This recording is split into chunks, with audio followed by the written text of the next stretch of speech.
Well, hello everyone, and welcome to this special bonus video content from Meticulous Talks. I am Cursedchords. Due to a variety of circumstances, I am somewhat, shall we say, internet challenged at the moment, and thus unable to take part in the regular Meticulous Talks streams. However, this being, this being kind of an exciting time, well, with spoilers and everything, I am not going to sit it out. I am still capable of making videos and uploading them. And so when it comes to reviewing spoilers and talking about new decks and all that such, I am going to keep on doing that. And we do have a whole pile of cards to get through today. I'm looking at 31 right now that have been revealed since our last stream, which was 2 weeks ago. So yeah, and even in addition to there being that many cards, there have been so many interesting new cards.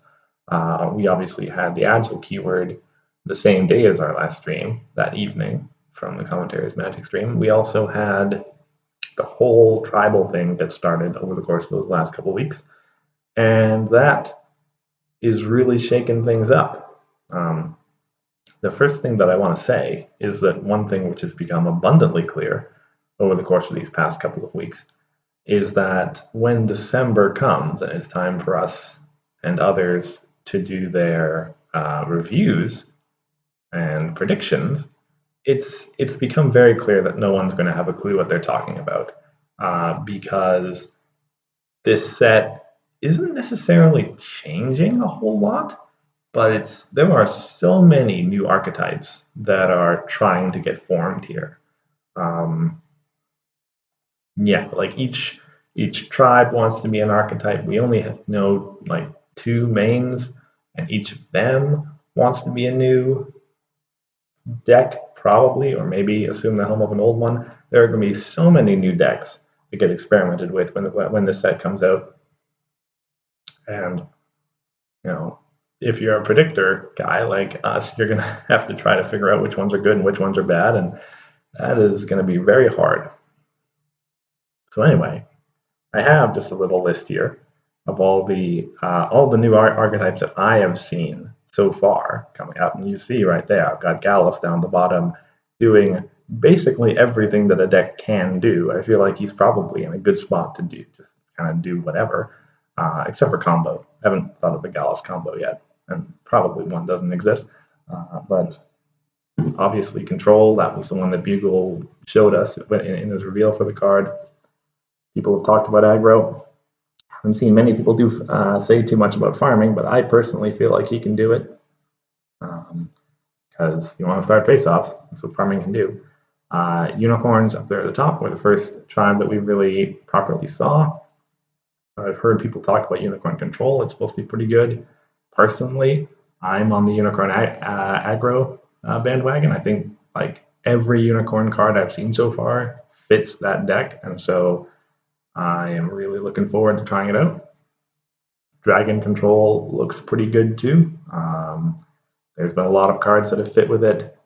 It looks to be orange-purple, although I really feel like it needs to run blue at some extent because the good dragons are in blue. Ember's in blue. Applebloom over there doesn't need too much help, I think, before she starts up an Earth Pony aggro. And then I've got Flash Magnus down there just because I don't know what deck he goes in, but he goes in something. Card is just too good to not go in anything. And then and this is once again, this is just with 2 mains. Who knows? Who knows what's on the horizon? And who knows what kind of changeling deck's going to try to form, or what kind of Griffin deck, or what kind of probably some kind of Pegasus deck, but I don't know if it's going to be necessarily a new archetype or just kind of a reimagining or an old one or whatever. But there's going to be a lot of new stuff in this set. So, with all that said, let us get to the actual cards. Again, as per usual, as per the policy on Meticulous Talks, we're going to be going through them in the order that they were revealed, meaning that we're going to start way back 2 weeks ago on the commentaries magic stream that came out immediately following ours 2 weeks ago, which is the Agile cards. So Thunderwing here was the first one that we saw. Very simple, straightforward 2/2 Agile. At first, I actually kind of dismissed this card, just kind of thinking entry, yada yada. But the more I thought about it, the more I realized this is actually insane text for an entry friend. Like that's, you know, we're used to seeing vanilla 2/2 entry, some minor text on them sometimes. This is really good for a 2/2 friend that just anybody can run, right? I thought experienced on 2/2 Thorax was good enough, but agile, my goodness, it's actually really good. This is going to be very good and limited, clearly, and good enough that, yeah, if you just happen to need, like, this is an auto include in any deck that's going to be running yellow in any kind of aggro situation, because you need your entry, and man, this is like maybe the best yellow entry we've ever seen. So, card is actually very exciting. So there's that. Lightning Dust here was the first card. Yeah, I'd say one of the first cards from the set that I actually got really excited about. I personally think Swift and Agile together is a great combination. This is a great card to stack a bunch of power on top of and just kind of throw around at problems. That was my first instinct, was to use her in some kind of Blue Elves deck that would just get her up to 8 or 9 power and then throw her at problems, right? The problem is, as we saw 2 slides ago, Flash Magnus exists. And to some extent, he's basically just a strict upgrade on Lightning Dust, which kind of sucks for her. He is 4 cost, 4 power, same rec, same text, except that he frightens stuff. Yeah, so going forward now, I have a hard time thinking of a deck that would use her and not him. That's kind of the problem. And so we'll see. But that Blue Elves deck is just using Flash Magnus instead. It might throw in her as a backup, maybe. But she's kind of in his shadow right now, which really sucks for her. Excuse me. Next card we had was Gallison Smoulder. A little bit less impressive, admittedly. I know Agile is a really hard keyword to try to figure out. I've tried to think of it as like having a bookish backup in your hand, but it's not exactly that. I've tried to think of it as having another friend of the problem, but it's not exactly that. It's really hard to abstract it and think about what exactly it translates to in terms of things that we've already evaluated and know the value of. But as a 2-for-2 friend that you can move anytime, there is a lot of versatility on being able to move this basically whenever. It does actually open up a lot. Now, it's true that outside of that, that secondary text, it's pretty straightforward, orange, fair. Not, nobody's used it properly yet, so I don't expect anyone to use it properly from now on. But that Agile's really hard, and I did kind of burn this card a little bit when I reviewed it for design, but I'm willing to guess that maybe it goes somewhere. It's always possible, especially if as I was just talking about, Blue Elves does become a thing. This being another blue-orange aggro card, Agile card, works just fine, right? Another card that's great to get up to 7 or 8 power. It's not as efficient as Lightning Dust, obviously, because it's not swift, but you only need to move it once, right, from one problem to the other. So maybe you have enough AT for it. It's a possibility. It is a possibility. Finally, the last Agile card, or rather the last Agile card we had seen in that reveal, was Ocean Flow. This yellow-purple agile friend that kind of has built-in Traveler Spike a little bit. Traveler Spike being the card from last set that when you moved him, you got to move an opposing character. So to some extent, she is a little bit the same thing, but costs 1 more AT for the ability to do it whenever you wanted to. And so 3 AT, like in this case, you can actually model that, right? Because this is now essentially an immediate speed event that is 3 AT move an opposing friend. If you're playing this in some kind of control deck. If you're playing it in an aggro deck where her power actually matters, then obviously it's not the same thing as that. But in a control deck, this is 3 AT, immediate speed event, move an opposing character. And that, I don't think is worth it.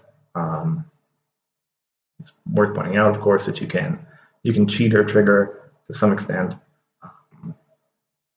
use something else that drags her along, but as I've said on Reddit before, if you're going to drag her along, drag Spike along instead, because he costs 1 less to use his movement, and you get a Traveler trigger out of it too. So personally, I don't see much of a use here. For Ocean Flow, I think there are better alternatives for what you're trying to do with her. But can all be winners, right? Yeah. So next up was Strata Arcana's spoiler from the same weekend. Our first dragon of the set, I believe it was. Well, we had Gals and Smoulder before, but this is the first card that's just a dragon. Our first purple entry friend, coming at the almost dreaded 3-2 ratio. There has, I want to say there's almost never been an entry 3-2 that actually got ran ever. So gotta give it to Interplay for still trying. Admittedly, this has got a much more powerful ability than any of the other ones we've seen so far. Giving you the ability to, not just when you play, when it enters play, get to put Troublemaker from your hand into play face up. As we saw later on in these first couple weeks, dragons are basically all about Troublemakers. It's what they do, and that, as I've said in my post, I think that's great flavor for them. Dragons kind of are terrible at solving problems, so why not just have them cause all the problems? That works just fine. Now, as to whether this card's actually any good, that kind of remains to be seen. You are, to some extent, if you look at that cost 3, if you knock that down to cost 2, the extra cost is the cost of playing the Troublemaker, and you're getting the face up for free, so that's kind of okay. But I feel like there is possibilities for this card. There definitely are possibilities for this card because it is an enters play trigger. Like in the kind of deck that I feel like dragons are probably going to turn into, you're going to get more value from the fact that you can portal this card and throw a Troublemaker up. Excuse me, right away. So, and it's better than, obviously it's not as good as, say, Zeroed Out or even Twilight and Rarity, because the Troublemaker has to come from your hand rather than from your deck or your discard pile, but it's still something. I would say this card's probably about average in terms of its power level. I'm not sure. We're going to have to see what the dragon deck ends up looking like, and perhaps even more importantly, whether it ends up using a purple main or an orange main or what, or even a blue main possibly, to see whether this card's required in it or not. Next up, we got into the first Harmony card, or rather the first card with this Harmony tag word on it. The card that Hithrock got to reveal in the Tuesday of that week, I think. Tuesday 2 weeks ago. Trixie, Hat Trick. This 1 cost, 1 power, 2 rec thing that gives you discounts on events. And so this was the first card I saw that really allowed me to say, okay, unicorn aggro is going to be a thing, and this card is going to be one of the most important things about it. Because playing a bunch of unicorns, you're given those cost reductions. The interesting thing is that the cost reductions aren't optional, they're mandatory, which the way that I see the card playing means you have to kind of be careful about the order you play your events in so that your discounts end up on the right one. Although, at the end of the day, as long as you're saving the AT, I guess it doesn't matter that much. So maybe it's fine. But anyway, the way that I see unicorn aggro working, and this is a theme that I'm going to come back on as I go through many of these other cards, is basically you have this card. Your main power cards are going to be Moondancer and Trixie Smoke and Mirrors. Moondancer, of course, being the one that gets +2 whenever you put a card on your deck, and Trixie being the one she's 2 power and her power doubles whenever you play an event on your turn. And what you do is you have like those out, and you want to play some big long chain of events, obviously, to power up your Trixies.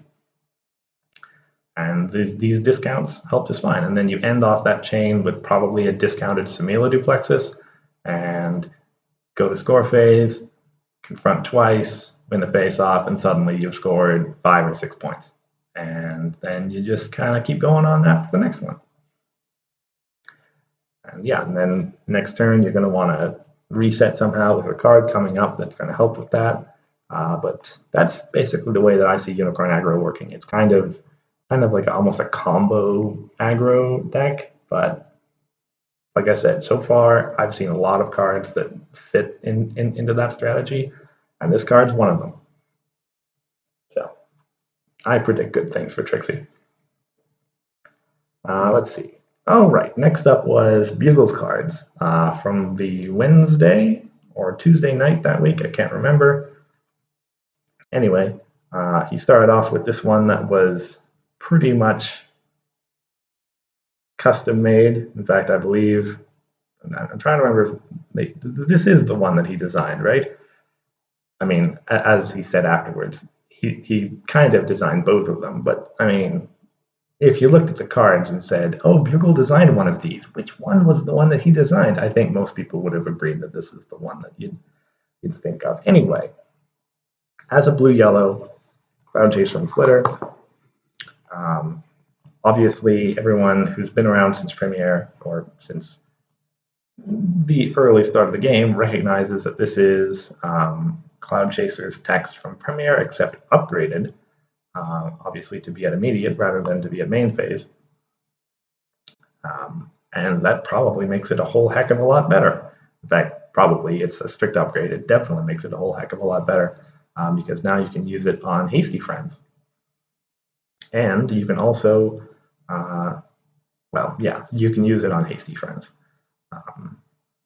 which allows Cloud Chaser to be an effective friend used in confronting problems herself, if you want to use her on your opponent's turn. And of course, that Flitter text is there too. That's of course repackaged from Forest Owl on Premiere. And it's also pretty darn good. So this friend probably wants to go in some kind of blue-yellow, I don't know if necessarily token, but small stuff kind of deck. As we all know, excuse me. Plus power is most effective when it's going on small friends as opposed to big ones because it increases their relative value more. And the fact that this is cost reduction without a minimum means that you're not taking a hit by playing it in a deck with a bunch of low-cost stuff. So should be pretty good. And obviously this synergizes with a whole bunch of stuff in blue-yellow because it has a low cost and reasonably low power itself. So this card also, notably, addresses one of the concerns that Bugle put up in that big post of his about core a little while ago, talking about how other colors other than purple and orange didn't really have AT acceleration. This is not exactly the same thing, but it's basically the same thing. It is allowing you to save an AT every once in a while to play friends. It's not, as I say, it's not just gaining an AT, but this kind of deck is going to want to use its AT to play friends for the most part, so it's basically the same thing, and that's good. levels the playing field a bit. Speaking of which, the other card that Bugle got to debut in his post is our first main of this set. First UR from this set, also Silverstream. And I talked in my design article about it, how I really, really like her opening flip condition, actually. The fact that it's immediate is an interesting twist that I've heard there's going to be updates for in terms of the FAQ and such, just so that we know exactly how that works, because it's a little bit uncertain how exactly that will trigger and when, like, if you use it, what does it actually do, etc., etc.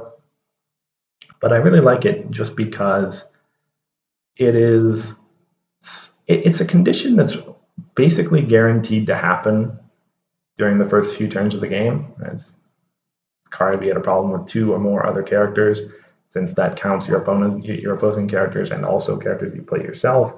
It's virtually guaranteed that in the first 3 or 4 turns that's going to happen, and you're going to flip your main over. But, excuse me again, and more importantly, it's not just a gimme. It's not just Skystar, pay 2 to flip your main over, and you do this turn 1 no matter what. You do actually have to kind of have to work at it, and so I think that's a pretty amazing point to make, and that's something that the game needs more of. Like, this is exactly what a flip condition should be, I think. Something that is easy to do, but it's not trivially easy to do. And so it does shape your early game just a little bit. Anyway, speaking of that, once we get over that, to the boosted side, it is pretty darn good. That Eccentric 2 is obviously great on a main. And you can find this card, follow them, exhaust to draw a card. That is a pretty good card generator sitting on a main. Silverstream obviously wants to just sit on a problem, confront it every turn, make the opponent's life terrible, and draw you some cards for the value. Card draw in a control deck is great because it allows you to be more sort of fluid in terms of your threats. You can, as long as you have an extra source of cards, you can be a lot more free in playing your answers, because you're going to be refilling, you're going to be refueling, you have a better chance of drawing into more answers later. And that's pretty darn good. So there isn't all that much to complain about as far as Silverstream goes. She looks to be carrying the mantle a little bit for pink. The question of whether, she's obviously not going to replace Skystar in all circumstances, but in certain slower circumstances, like if you're playing a proper control deck in pink, Silverstream definitely has a chance of ousting Skystar. Not like in an aggro deck, I don't think so. Skystar is obviously better still, but in certain decks, she's definitely a consideration.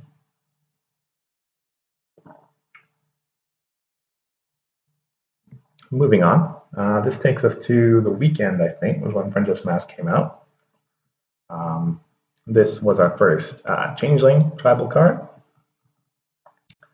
It's a relatively straightforward card on its own. Goes on a friend, +2 power. That's the same as 10 Carat Hat from Equestrian Odysseys, which saw some amount of play, but not a whole lot. Of course, that going on a Changeling, making it 1 cost for +4 power instead, is impressive. That is a very significant cost to power ratio. As I had pointed out to me in my design article, once upon a time, the flower ponies were similar. They could also reach 1 to 4 under certain circumstances, but this is a card that can do it all the time if you're playing it on a Changeling friend. Now, the Changeling deck has seen a couple of cards get added to it over the course of these spoilers. I'm still not entirely sure what it looks like, but apparently it's got white. So I don't know if it necessarily is a hat deck. Maybe it is. I don't know. This is the kind of card that, like, whatever the Changeling deck looks like, this probably goes in it, because it's just kind of Meticulous. And I suppose that does kind of hint that changelings are probably going to be aggro, because obviously a card like this doesn't have much of a place in a control deck. So that kind of just remains to be seen. But definitely keep an eye out for this one, whatever changelings end up looking like. Oh, right, yes. So that, I'm trying to remember when Starlight actually happened, but it doesn't matter. Maybe she was during the weekend too. Starlight Glimmer Guidance Counselor, the card that was teased relentlessly for having that subtitle. Obviously, it's a relatively good joke to make. It's quite flavorful. I quite like it. Starlight is the first card of the set so far that I've been properly apprehensive of. Sorry. My initial reaction, though, upon seeing this card was, really, right? Does purple really need this? And I still don't know if this card is actually a good thing to have in the game or not, because it is. It's just more AT gain for purple, which I think most people kind of recognize that purple has enough of that already. This isn't even restrictive at all. Like the orange-purple decks that were already running Factory Jack and cover to cover can just put this in if they got deck space for it. The yellow-purple decks with Sunburst can probably replace Sunburst with this, if we're being entirely honest. This is easy to get to as well. It's easier than cover to cover. You can play it off just your purple main. And, does admittedly incentivize a second chance a little bit, which now that I mention it, is nicely flavorful. I kind of like that because second chance was all about Starlight too. And then be able to play this turn 1, and that's pretty great too. It being immediate means that you can do all the same tricks you can do with Factory Jack and Sunburst to get around Breakdown, to still confront with it, yada yada yada. And we'll see. I know this card definitely goes into probably both Unicorn Tribal decks, just because it's a pretty good value Unicorn. Notably, it's going to be exhausted most of the time, which makes it a little bit less likely of a target for all the Magic Constructor shenanigans that the control deck wants to pull.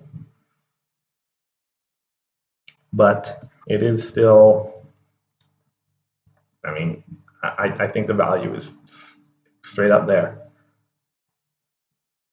And a 3-cost, 3-power friend that has such a low rec and just has the ability to gain your AT every turn, pays for itself very quickly. Card seems good, and the jury will tell us whether it was the right idea to include this in the game or not. But we'll see. Oh yeah, so next up was my card from, I don't even remember when I was given this, but anyway, my yellow problem Distracted Lead Actress. I have already talked about this one pretty extensively in the video that I made debuting it, all the special tricks that you can potentially do.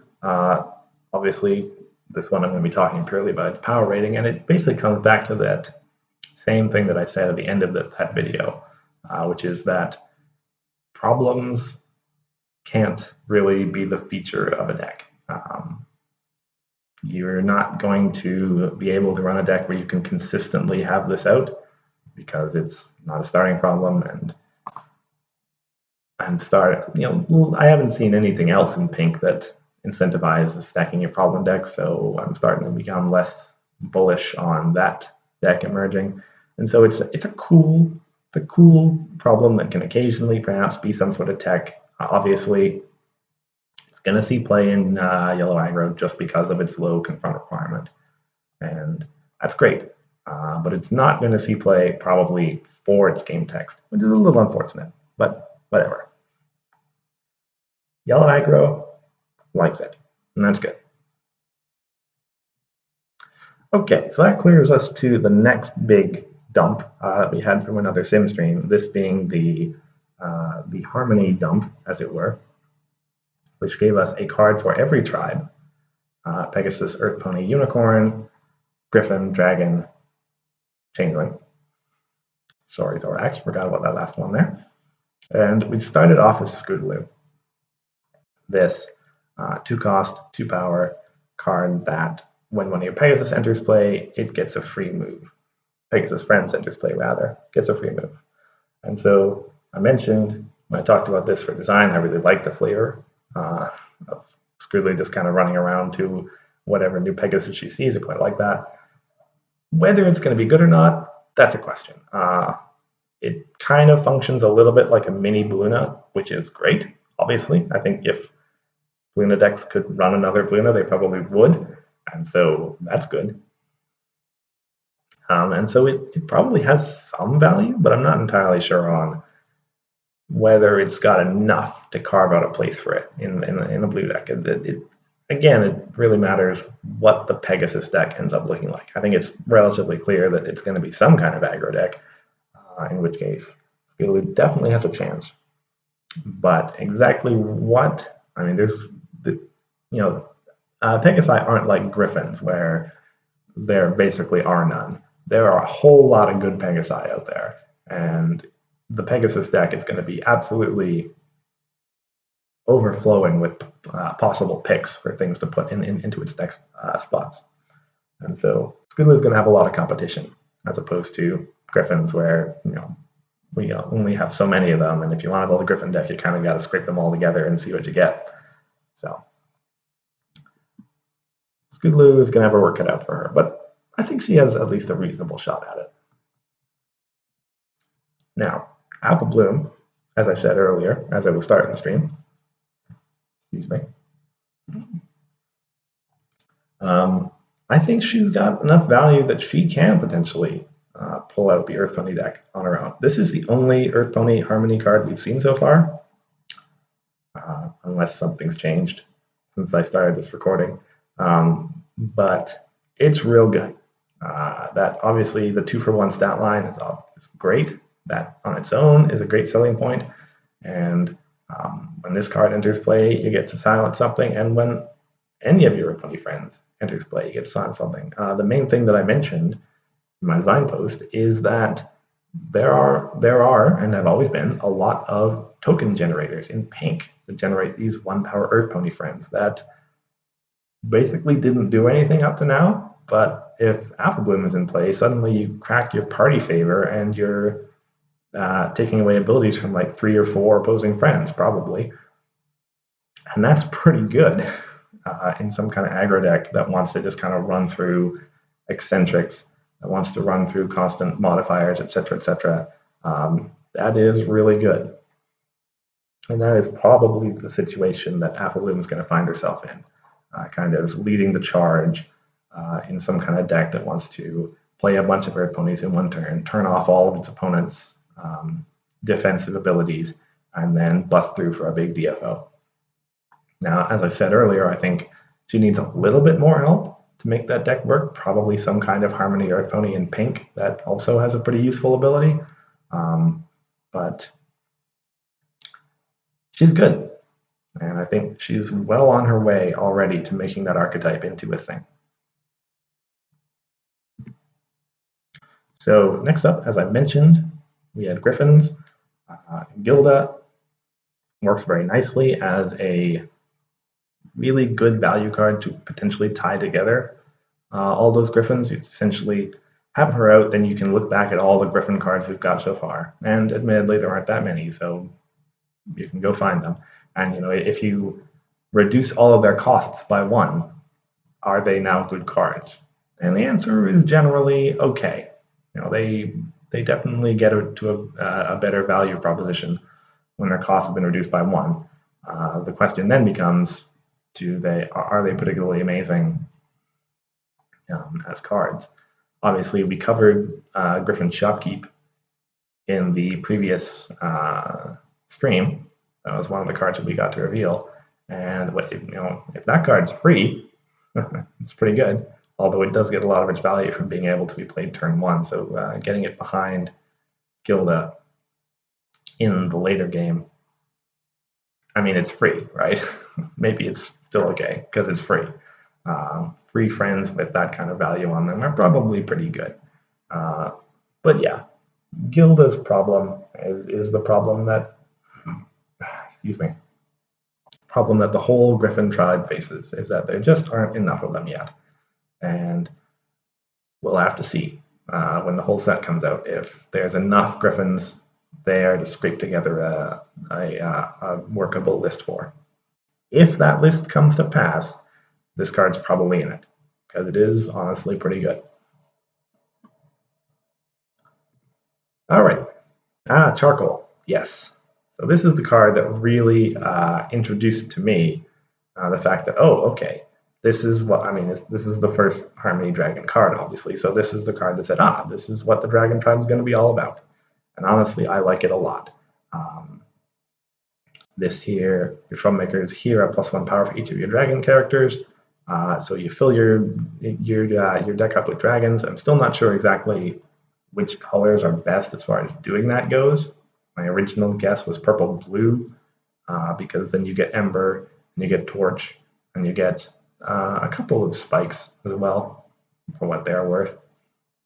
But clearly there's some reason to run orange as well. We've seen some pretty good dragons there.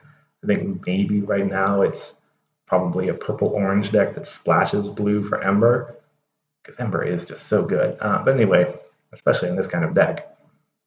But yeah, dragons are going to be all about buffing up your Troublemakers. And I think there's some value to be had in that, probably. When you get enough of that together, and your Troublemakers get up to 10, 11, 12 power, to the point where it's virtually impossible for your opponent to just bust through them by a normal face-off and they have to use other tricks, then I think you're getting somewhere as a control deck. And I think the main determinant of whether dragons actually works is how much of your deck is required to get to that state of, my Troublemakers are just impossible to defeat now. And then what's left over in your deck space is going to be stuff that you can devote to blocking the other things that your opponent could consider doing. Like, obviously, you're probably going to want to have your buffs go on a Mimics for the most part, because like a 12 power Mimics is on its own going to put a huge tax on the dilemmas and etc. that your opponent's going to want to play to get around your Troublemakers a different way. So we'll see. But as I've kind of said, as I feel like I've said for a lot of these Harmony cards so far, if that deck exists, this card is in it, because he just rewards you for playing a bunch of dragons, which that deck is going to want to do, obviously. And yeah, he's going to be in it. Oops. All right, next up is Sweetie Belle. Now, Sweetie Belle has 1 cost, 1 power. Another Harmony Unicorn deck. Harmony Unicorn card that rewards you for having a bunch of events in your discard pile. Now, if you remember the way that I imagined this this Unicorn aggro deck existing before, as being this deck that runs relatively few friends on a pile of events and just chains the events together into some big combo and then confronts and faces off with it. In that kind of deck, Sweetie Belle's great.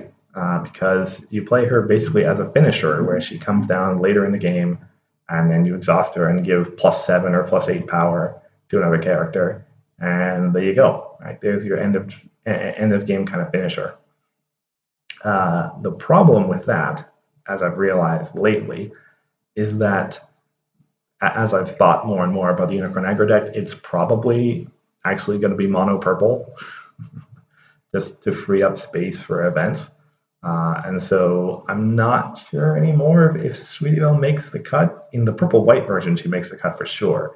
The question is if she makes the cut in the mono, well, obviously in the mono-purple version she doesn't, but yeah. That was certainly the first thing that I thought of with her, was in these event-heavy decks, event-heavy aggro decks rather, she serves as this brilliant finisher card to come down and, be a 1 cost, 8 power friend, essentially. And that's Whenever you can do that, that's pretty good. That is pretty good. As to outside of that, you don't need that many events in your discard pile for her to be good. It's worth pointing out. Whether she's a 1-cost 5 power friend or a 1-cost 4 power friend, that's still pretty good. And most decks are going to be running enough events that by the late game, you're going to be able to get that kind of value out of Sweetie Belle. So in general, she's kind of like a maybe. I think she goes best in decks like ones I mentioned that really focus on having a pile of events, but it's worth considering if you're playing some kind of white aggro deck that obviously has a couple of unicorns because you can only give unicorns power, but if it has a couple of events, she might be worth it. Thorax was the last Harmony card that we saw coming out of the stream. Yellow appears to be focusing on chaos as an ability. Obviously, he's got the Brian chaos text coming into play right away if he's flipped, as well as the ability to kind of marshal these changelings out of your flips and put them into your hand instead, which I kind of mentioned before. I'm still not entirely sure what changelings are doing as a deck archetype, and this card didn't really help me out all that much. You intend to be flipping cards, which means you intend to be starting face-offs, or at least having face-offs, which, okay, yellow aggro does that. You intend to have a deck full of friends, probably, because you expect to be making use of this ability. And so, yeah, I mean, I guess it just looks like a regular yellow aggro deck.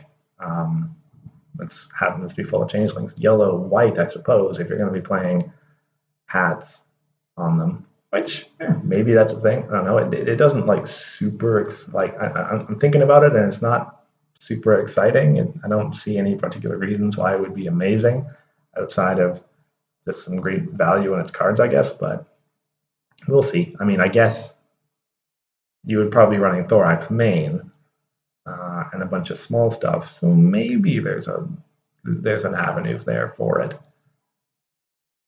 Possibly.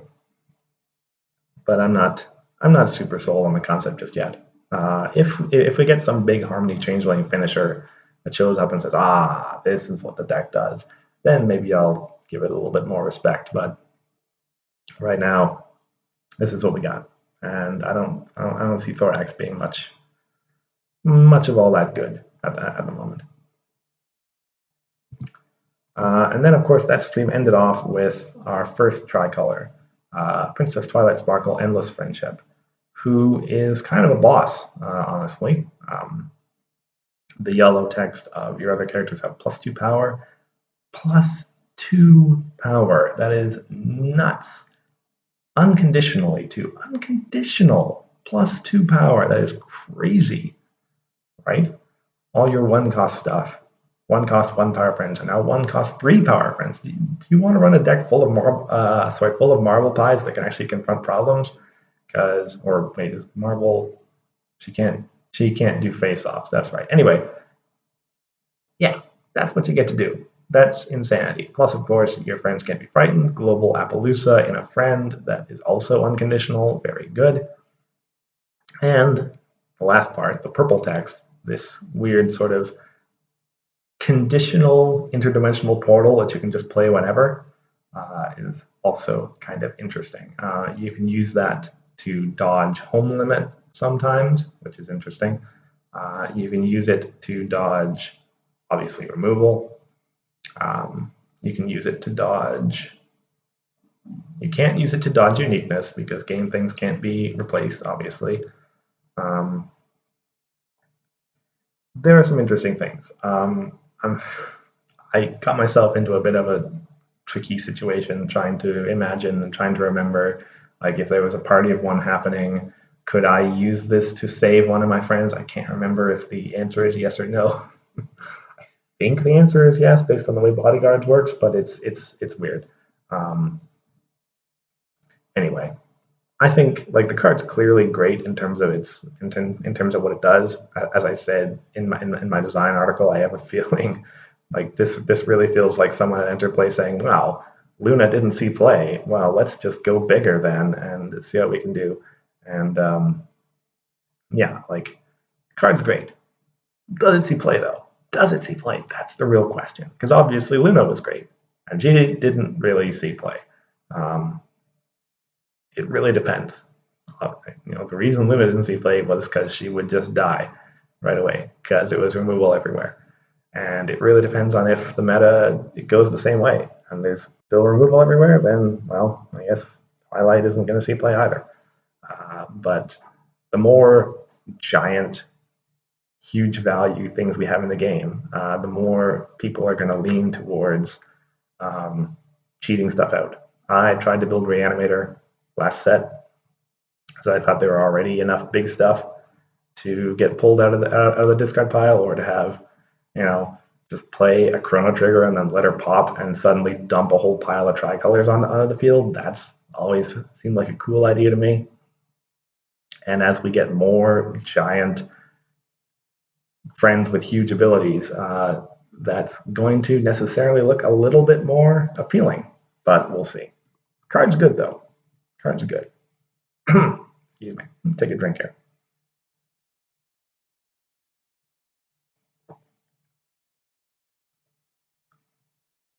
Okay, moving on. So this takes us into the second week. We have Sandbar here. The first friend in what we now realize is going to be a cycle of student 6 friends, all sitting on the 3/1/3 cost and power ratio. For the most part, looking to be of varying usefulness. I kind of agree that I think Sandbar is kind of boring here. Just another white friend with repaired, not really doing much. Kind of feel bad for saying so, but yeah, this was one of those more or less skip spoilers that you just see this and you're like, oh, nah, it's not particularly interesting. Let's just get on with my day. And it's kind of true. I mean, I'm not sure what else to say about him. He's just kind of boring. So yeah, let's move on. Yes, so Fanox. The next Changeling card that we saw, the third one so far, and it again, we're going to see exactly how many Harmony cards there are in the set. There's only so many cards in these colors, and white is trying to fit Harmony Changeling cards and Harmony Unicorn cards into its friends. So again, like, we'll see how much tribalism is going on in the set. There's a few cards out there that aren't tribal either. So as I said earlier, I'm waiting for a Changeling that kind of just says, yes, this is what Changelings do. And unfortunately, this card wasn't it. Again, like, it's another ability that kind of says, okay, right, aggro again. It's worth pointing out that Fanox is the most powerful steal a thing effect that we've ever had. At a 3 cost friend, if you're running with a Changeling main, then it just automatically can take anything with cost 2 or less. 2 or less than or equal, which is a lot of things, a lot of good things, honestly. You have 1 more Changeling in play, and then you're up to cost 3 or less, 2, and you're up to 4 or less, which is basically everything, except for the giant 5 cost and redeem stuff.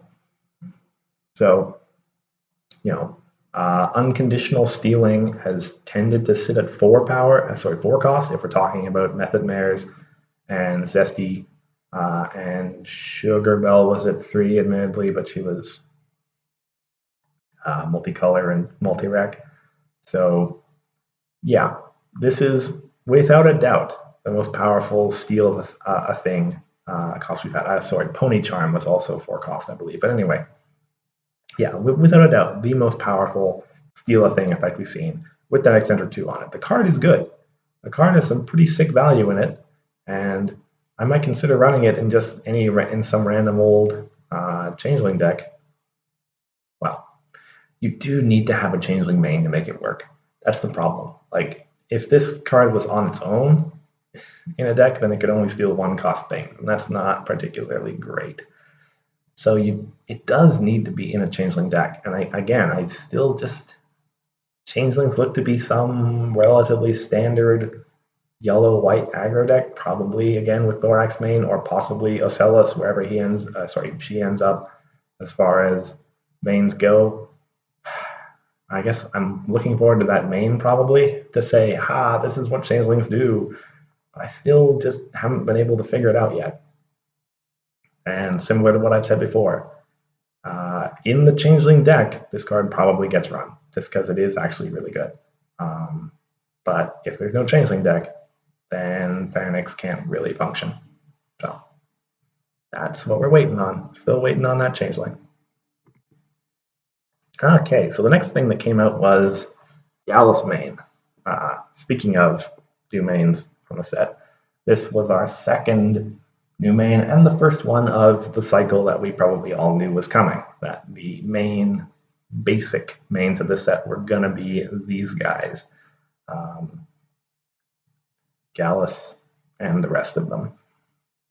Now, this card, as was revealed in its post from Bugle, is a very, very versatile card. That ability to score a point is incredible. It is the first, and so far the only, repeatable point scoring effect that we've had built into a main. Now, I know some people are going to talk about Seleno. That was not built in, or at least the repeatability was not built in. You did have to do stuff to flip your main over again and score it again. The whole mechanic is inside Gallus. As long as you've got hasty friends and immediate stuff, then you can score points with him over and over again. And that's pretty awesome. As Bugle pointed out in his post, he works great in a control deck where you're kind of, as he said, daring the opponent to start face-offs against you, because you have the ultimate answer. Not only are you going to lose this face-off, I'm going to get a point. And no one wants to give your opponents points.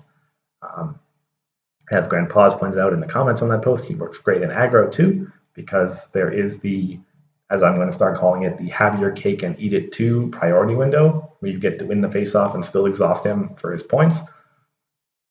And as I pointed out on that post, whoever read it, I think he can do farming too, just because you might not necessarily be able to win all the face-offs, but if you want to start as many face-offs as possible, farming does that. It's like the one archetype that allows you to consistently start a face-off every turn, and you want to throw out your heroic leaps or whatever to guarantee yourself scoring points, sure. Excuse me. Farming now, with this main, has the certainty of saying, even if I lose this face-off, I'm still going to score a point, and that's great. And then you play a stick, and you've got more face-offs. You've got the ability to tangle with those with those villains now. If you've got to stick out, obviously you're playing a farming deck. You've got a super high flip average, so I think it works, honestly.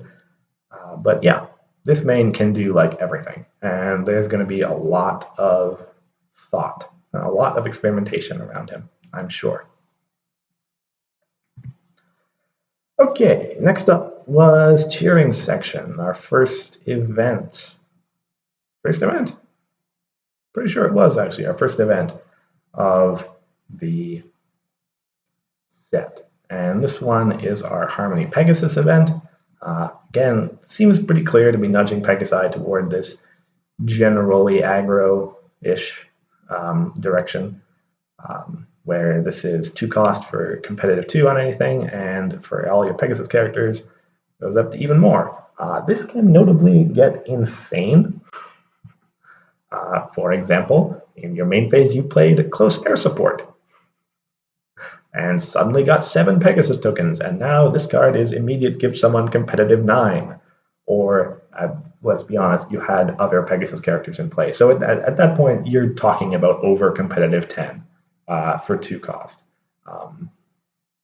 That's a lot. You played a Spitfire earlier and got yourself 3 more Pegasus tokens. And yeah, this card is gonna be 2 cost, win the face-off, unless they have some answer like a bailout or a belly flop or something. Actually, sorry, this goes on characters. So you put it on your main and then only bailout matters.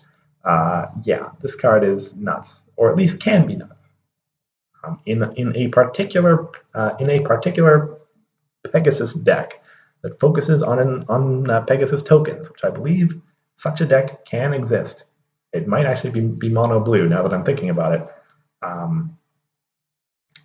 This deck, this card has a place there, and that's good for it. So that's what I'm thinking about right now for it, is this mono blue Pegasus token deck that turns this card into immediate give a character 12 power or something. Notably, it's kind of interesting now that I think about it, it's not immediate during a face-off. It's just necessarily immediate. You can play this at the start of your turn if you want, and then I'm not entirely certain why you would want to do that, but it lasts until the end of the turn. So if a character is involved in multiple face-offs over the course of a turn, then it works on both times. So that's interesting, I guess. But yeah, there is definitely a place for this card in a deck that can generate lots of Pegasi, and there are ways to do that. So good for it. Yes, the other card that came out in that same period was Accident at the Parafine. This orange problem that pretty clearly is fitting in this kind of orange plus power to troublemakers kind of thing. It's weird because this is Dragon Synergy. This is the kind of problem that you run in the Dragon control deck, which is odd given that the flavor of the card has nothing to do with dragons, but it's fine. Orange and purple are plus power to troublemaker colors right now. This is clearly a low confront requirement problem, which is a little strange given that, as we say, its game text is very control focused. You're obviously using this in a deck that has a pile of troublemakers in it. And so it's a little bit strange. I'm not entirely sure where or what kind of deck exactly runs this. Dragon Control might just run it because it is a problem that focuses on what it wants, but there are a lot of good control problems out there, especially since the deck's going to have purple in it anyway. So I'm not entirely sure how much play this problem sees. It might see play in some orange aggro deck just for being a 4/4. Being a 4/5, which aggro decks want, no matter what. So, funnily enough, given its control text, it might just be good enough for an aggro deck anyway. Alrighty, we're getting there. Slowly. I remember when this card came out. It was only a couple days ago. Garble. Another dragon. 4 cost, 4 power, competitive 4, and exhaust this card to give a troublemaker here, competitive 4 till the end of the turn. Now, first thing I want to point out, because I think everybody gravitates towards that troublemaker thing and says, oh, this goes in the troublemaker control deck, and it sits behind a troublemaker and gives a competitive 4, right? That's true. This card is also competitive 4 on its own, right? During face-offs, Garble has 8 power. That is insanity. Like, you might say to yourself right away, oh yeah, this goes in a control deck, and it does. But this goes in some kind of weird aggro deck too, obviously, I think. This is a 4-cost card with competitive 4. This card wins all the face-offs. And that's pretty amazing. Now, as pointed out, yes, it's also great for sitting behind troublemakers and buffing them up, as dragons love to do. This probably goes in, this almost certainly goes in the dragon control deck as another troublemaker helper. But yeah, Garble's main strength, I think, is that he is not, unlike, say, Charcoal, he is not bound to the dragon control deck. This guy can strike out on his own and play in some kind of aggro deck just as a 4-cost competitive 4 and still work, right? And so I would definitely expect to see this card around, whether orange is finds some kind of aggro deck or, again, In the Dragon deck, maybe he's got a little bit of competition from some stuff, but card is good. Card is real good. I still can't get over that. Freaking 4 power competitive 4. Card has 8 power on a face-off. Jeez, that's a lot. Okay, last night. Funny thing is, here we go. These are spoilers that came out last night, and there's still like 1, 2, 3, 4. We're still like nowhere even close to the end of this this video yet, because there was kind of a lot of things happening last night, and a lot of things to talk about from them. Sorry, it's taking a drink there. And it all started with Somnambula, our first card in what we kind of all saw coming, the pillar UR cycle. Naturally, of course, this is what we're going to get for our color UR cycle this set.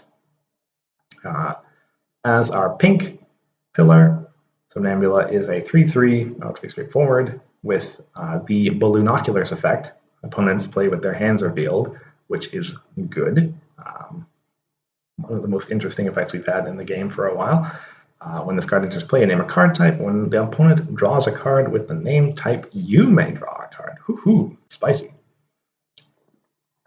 So the interesting thing about this card, honestly, is that on first glance, the text doesn't actually look particularly threatening.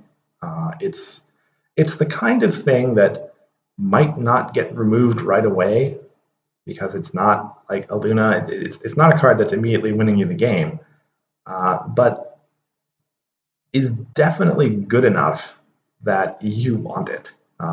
Yeah, it's like right in that sweet spot where it's not super threatening, but at the same time is doing very good things for you. And yeah, and so it's like, if you have bigger threats on the board, your opponent will probably get rid of them first, but this card generates a pile of value over time. If you have any idea what's in your opponent's deck, you can probably make some very intelligent decisions as far as what card type you're going to be naming, and you have draws for days as long as this thing stays on the field. So that is good. Pink has draws for days in this set so far. You run this with Silverstream, you run this with that Griffin Shopkeep can draw you a pile of cards. I don't know, obviously there are lots of archetypes out there that love to draw cards, but sorry, drawing this many cards, I don't know. That is that is a lot of cards. Obviously, Somnambula is a good card. I don't see an immediately obvious, this is the deck that card goes in, but it's got a lot of value for some kind of slowish pink control deck. Again, probably some kind of Silverstreamy thing. Whatever deck Silverstream wants to go in is probably the card that the deck that Somnambula is going to follow in. So that's pretty good. Star Swirl was actually the card that I was alluding to earlier as a card that goes in my Unicorn aggro deck. Outstanding. Just to sift through all this text, we've got at the start of your turn, you reveal the top 3 cards of your deck. 1 goes into your hand, the rest go to top or bottom in any order. Basically a super Meticulous. And he's got the Premier Twilight main flip text. If you would put a flipped event on the bottom of your deck, you can exhaust this card to put that event into your hand instead. So what does that mean? First of all, like Premier Twilight, he can cycle Star Swirl Research forever, which is pretty awesome. Now again, that's on this card, not on the main, so obviously if Star Swirl gets removed, good luck with that. But being able to cycle Star Swirl Research is still pretty awesome, and it's also quite nicely flavorful with him, and that's good. The other thing is, yes, at the top you've got this super Meticulous of sorts, which is like Meticulous 3, except you get to draw one of the cards, and you have to reveal them, which is a little unfortunate. The reason why I say this is amazing in Unicorn aggro is that that deck is going to be cycling through events so fast. It's going to be playing events all the darn time. And you're really going to want to be able to refill your hand. So this gives you some card advantage. That's great. It gets you, allows you to sift through your deck real fast, pile up with those events once more. And it also, that deck's going to be filled with events. It's going to be flipping events often. So now you get to cycle those up to your hand as soon as you flip them. Again, outstanding value for that kind of deck. Plus, of course, if you're putting more stuff on top of your deck, that's Moondancer triggers, which that deck's going to love a lot. Yeah, I think he goes in that deck in a heartbeat.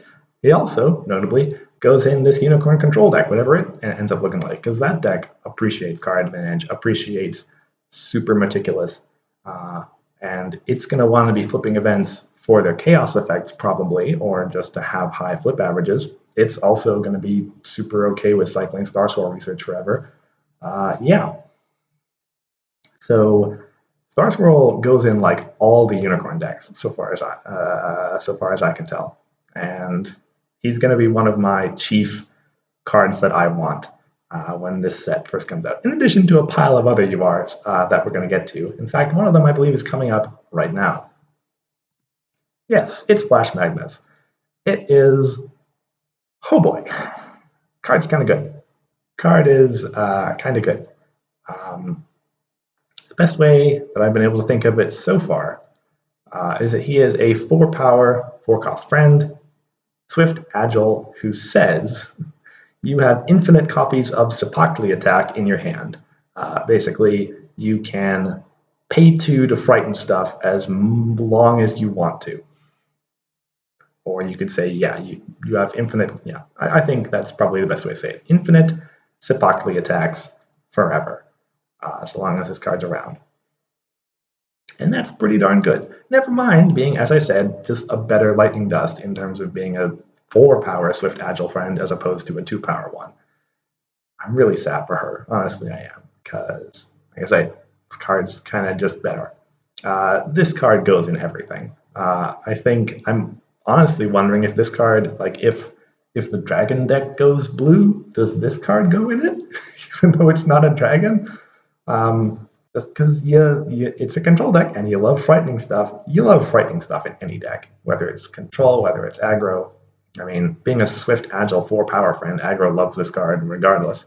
And frightening stuff, sure, why not? And if you're running it in blue, you've got free moves all over the place, I'm sure. So you would love. I mean, it's only saving you 1 AT because he's swift anyway, but oh boy, yeah. Flash Magnus just goes in everything. Card is kind of insane. So that's my 2 cents on that one. And the last card we got last night, our second, I shouldn't say, I was about to say our final, our second, excuse me, tricolor friend. I imagine there's only going to be 2 of them, but this is our second one anyway, our blue, pink, white version. And boy, oh boy, does she bring in the value too, as these tricolor friends always do. The reduction on cost, 1 cost less to play friends. You can combo that with our Griffins if you want, and combo that with Cloud Chaser and Flitter if you want to go 4 colors, and why not? The opponents play +2 to play events. She's got a built-in mimics, basically. Not the whole way, but this card being unique. We are now up to a potential tax of +8 to play events if you have a Cadence and 2 mimics all naming events, which your opponent is, I'm sure, going to love just a lot. And because pink needs even more ways to draw cards, we've got one that's even better. Opponent plays a card, draw a card. Oh my goodness. Pink can draw a lot of cards in this set, apparently. And that is just so much value. Because what is one thing that all decks do? Well, they all play cards. That is kind of clear. Yes. Just had to think about that one for a second. Yes, all decks do play cards. That is kind of the point. So, yes. This card is got a ton of value. I mentioned before, whenever these big friends enter, there's always a chance for Reanimator to consider it. This is definitely a card that is going to see value no matter what. Those abilities are all very generic. Like, you can be playing this, you can be playing yourself some kind of purple deck that just happens to cheat this out of the discard pile, and you'll be totally fine with it. Cost reduction is fine, the tax is fine, the draw is fine. It's beautiful. And on that note, card also looks great too. Always been a shame that we lost our foils just in time for these tricolor beautiful princess cards, but whatever. So that does bring us to the end of cards that we had as of last night. I am of course uploading this video after the Meticulous Talk stream this morning, where, if my compatriots were doing their job right, there should have been a few more cards revealed. And so I'm just going to go through them because at the time of this video, they should be just normal cards. So let's get on with it. Next up is Detention, and the card from this morning. On its own, not particularly impressive as a 2-cost main phase unconditional Napcakes. That's not particularly great, but it's in the Harmony Unicorn context that this card really shines, I think, because if that friend's cost is less than or equal to the number of unicorn characters you have, you gain 1. Okay, that's essentially a discount. And let's suppose that you were playing this in a unicorn deck with Trixie, who discounted it by 1 already. Well, great, now this event is free, or at least essentially free. You have to pay 1 and get 1 back. And that is perfect. I keep coming back to this aggro deck. Perfect for playing these big, long event chains. Free event in the middle there, that's pretty good. And has puts a friend on top of your deck. So this is a free double for Smoke and Mirrors, and it's going to help, again, with these big, long event chains that deck wants to play. So I still think this card is kind of on the edge as to whether it goes in that deck, because there are going to be a lot of great events that deck's going to want to be able to use. But I would seriously consider it, because if you can consistently make this event free, then it's probably going to be good. It's probably going to be pretty good. Second thing we had Smoulder main this morning, our second main from the Student 6 cycle, and our confirmation that orange is going to be the root of dragons in this set. Smoulder is a very interesting card. Obviously, the regular confront to flip, that's not particularly fun. The interesting thing is this boosted text. It's weird. Obviously, first of all, first thing you need to draw your attention to is that it is, if they do one of your cards involved in the face-off gets +X. The only reason there's ever a distinction made between cards and characters is that cards includes troublemakers. And so this card, this main, is going to help in your troublemaker control deck because you can buff up your troublemakers, because that's what dragons do, obviously. And so there's that area to play her in protecting troublemakers, as dragons do. Of course, you can use it on your other friends too, your friends or your characters, as you like. If you want to start your own face-offs, yada, yada, yada. And Smoulder does notably want to start face-offs, because unlike Gallus, who wants to start face-offs because they help you win the game, Smoulder gets a lot of her value from these face-offs happening. As I said, it's not quite the same thing as Gallus, I dare you to start a face-off so I can get a point. It's more like, I dare you to start a face-off so that I can force you to discard a card. And this is the kind of ability that doesn't seem like a whole lot, but over the course of a game, if you can activate this a whole bunch of times, it's not bad, right? This is the kind of thing that slowly but surely is going to chip away at your opponent and give you a bunch of value over time. And it's totally fine to have a value over time effect on a main, because you can't do anything about it. It's going to stick around forever unless you, what's the card? There are various ways to take away mains abilities, but they don't exist in core. Yeah, and so I think this is perfectly good on a main, to just be able to say every time you want to start a face-off, you're going to have to discard a card. I mean, not every time because you exhaust this card, obviously, but if you want to start a face-off against me, discard a card. And then on my turn, I'm going to use my stick, and, well, I don't know if I'm necessarily going to use my stick because I don't want to exhaust my main, but I might do something else to start a face-off and make you discard a card. And that kind of, over time, just constantly chipping away at your opponent's hand and always making them discard stuff, that adds up a lot over time. Now, another thing that needs to be said is that discard isn't just a universal panacea anymore. Fire of Friendship, some people may have forgotten already that card exists, but it does. And if it's everywhere, then Smoulder notably is a lot worse. Excuse me. Because, of course, people are just going to be putting that into play instead of discarding stuff. And if Smoulder is everywhere, then Fire of Friendship is going to come in as a tech against her, because it's a pretty good counter. So we'll see. But I think there's definitely some value and some idea in running Smoulder.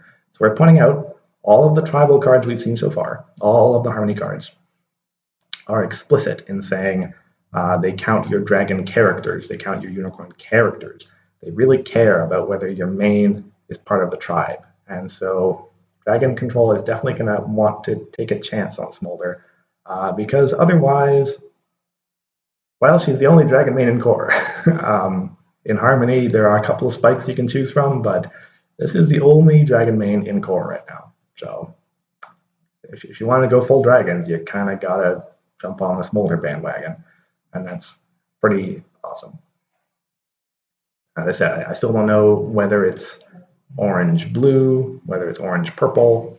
I think it's either orange-purple splash for Ember or orange-blue splash for Charcoal at this point. Probably orange-purple, but we'll see. And the last card that Meticulous Talks got this morning is this second card as part of the Student 6 Friend Cycle, our yellow Yona, Student of Friendship. As you can see, it's got the same 3-3-1 or 3-1-3 or whatever the normal order is on those. And it's got this ability, enters play turn, Troublemaker face down. Very yellow, very natural sort of ability. Same thing as we saw with Sandbar, is kind of appropriating something that color was good at. In this case, Troublemaker face down. Good to have more yellow stuff that does that, because yellow is going to be so anti-Troublemaker in this set, as it always is. And it makes sense, what with dragons pushing Troublemaker so hard and unicorn control doing something as well. Yeah, we should probably have some more anti-Troublemaker out there. Whether this card sees play or not, it's a tough call. There's a lot of Troublemaker hate in yellow already. And unfortunately for Yona, there is no Yak tribe yet, although there probably could be one at some point. So maybe look for her in the future, less so in this set. So again, unless something crazy has happened since I started this video, started my recording, or in the intervening time between now and when I actually posted, this is all the spoilers we've had up to now. And we're going to keep an eye out. I'm going to be keeping an eye out for more unicorns to keep slotting them into my unicorn aggro deck. That is probably the first thing I'm going to do when the set drops. I'm going to keep looking out for more dragons because I want to do that deck too. And I'm going to keep looking out for new archetypes that want to keep forming, because we know that we've got 3 more URs left, at least 3 more URs. If we're not kidding ourselves, it's at least 4 more URs, because there's Mistmane, Meadowbrook, and Rockhoof, obviously, and then Pony of Shadows, because clearly. So at least 4 more URs, let's be honest.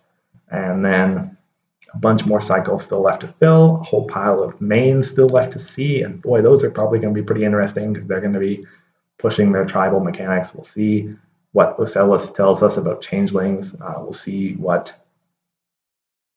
Oh wait, Gallus is already shown, so we're not going to see anything more about griffins.